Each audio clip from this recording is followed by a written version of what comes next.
Hello, beautiful souls. Welcome back to my channel. I am the Soul Leader. Welcome, welcome. So, today's video is titled Shut Up. Now, I titled this video Shut Up because it was based on a childhood wound that I didn't recognize until it was a little almost too late for me. That showed up with dealing with a narcissist. Okay. So, I'm going to ask you, who told you to shut up? And whoever said to you, what I say goes? That was something I frequently remembered in my childhood, hearing a lot, being told to shut up. And that was a wound from my childhood that to be seen, not heard paradigm. And just knowing that I was being told to shut up so much. That's just what I did and kept my thoughts to myself. So what I do thank those people for telling me to shut up. They left me alone to my thoughts, which was a dangerous thing to do for somebody like me, because you left me alone in my thoughts only to know how to get through whatever comes my way. So once in a relationship, once I started to notice that with them, like if I would disagree with them, how enraged they would get, or how they would say things to belittle me and make me feel like I'm against them. The only reason why it was confusing to me, because it went from somebody's being so, or pretending to be so deeply in love, to beating you down and trying to knock your confidence down because you were very confident and they were insecure. And I learned that with the narcissist, to disagree with them means to go against them. If you do not fall in line, they'll curse you out, they'll belittle you. Over time, I started to think like, dang, what did I do to upset them? What is it about me that upsets them? What can I change about that? Let me change something about myself. Let me make sure I don't upset them, because I would do my best to tiptoe around them because I didn't want to lose them. It had became to the point like I felt like I couldn't survive without them. I didn't understand why, because I naturally can survive without anyone, but not saying it like that, but I'm just saying that I really became dependent, and I wasn't used to depending on anybody. I was so totally used to being very independent.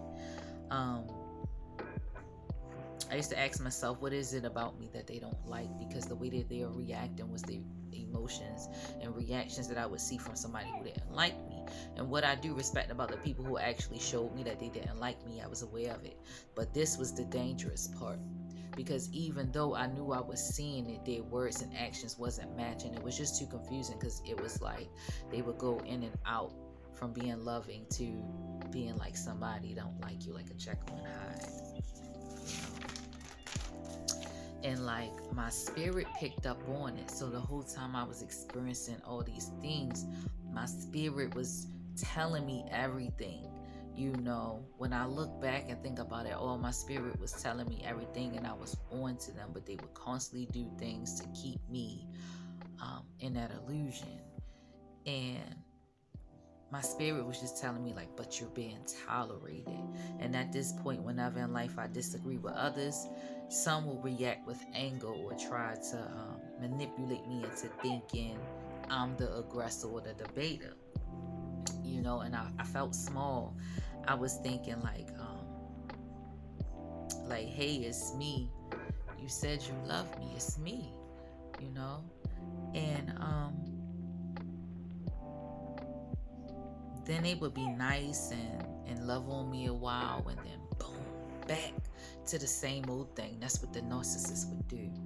And back to that black box, that black hole, and I would get addicted because of the person they presented themselves to be. I was so addicted on having that again that I continued to stay and stay and stay, praying and hoping. It's like the more I prayed for them, the more they hurt me. So be careful what you ask for. Be careful what you pray for. Trust me. because I kept saying, Lord, please remove my enemies, not even realizing that I was sleeping with my enemy for almost a decade.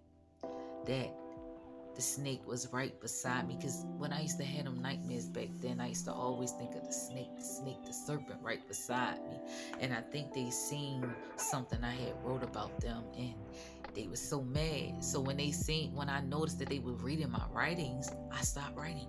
That made me shut up. That's when I got quiet. That's when, all of this was choked up and I couldn't speak, And it's like, I went along to keep the peace, hoping that if I shut my mouth, that I'll be tolerated a little more, that I will be respected and loved. But the more I stayed, the more I was disrespected. The more that I was forgiven and understand, the more crap that they did, And the only reason why I stayed, because I was taught to stay in situations when it was bad, Whenever it was bad in my household, my mom would always bring me back. Bring me back to the danger. Bring me back to the problems, to the chaos. That's why I said I thank the Lord that I have my right mind right now. It's like, when you lay down to be somebody's doormat, do not be upset when they step all on you. Who told you to shut up? Because I was letting a man tell me to shut up, because I was always told to shut up. So when that same person that used to build me up and put me down, just like those same people that used to tell me shut up, those very first eyes I laid on that used to build me up and then started to put me down. So it was like reliving it all over again, just through one person.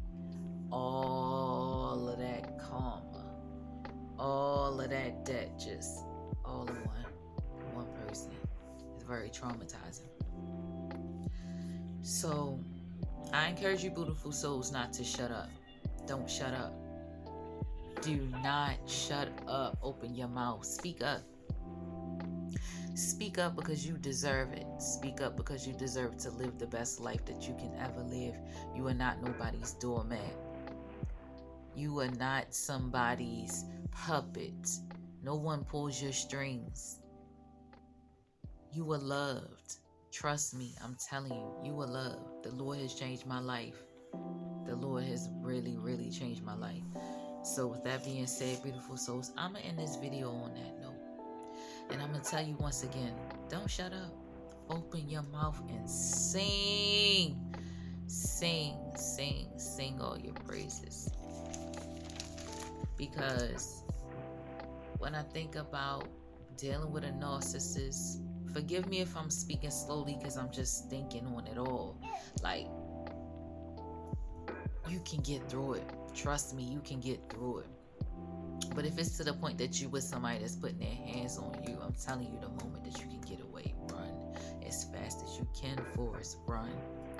It's not easy to get out of situations like this, but if you got out of it, don't you sit there 1 minute and keep your mouth shut. You open the door for the next person. You pass that torch. Please pass that torch. That's what I'm doing right now. I don't want any of you young women or men to be out here being afraid to live your best life at the hands of one of these evil devil muppets. Let me help you, beautiful souls. Please let me help you. Please help me. If you have any insight, please share it with me. I'm honestly telling you that I've been through this. I'm still dealing with this. But listen, I'm getting through this with the help of God. So with that being said, beautiful souls, until next time, peace and blessings. Let me help you, and together we can help one another.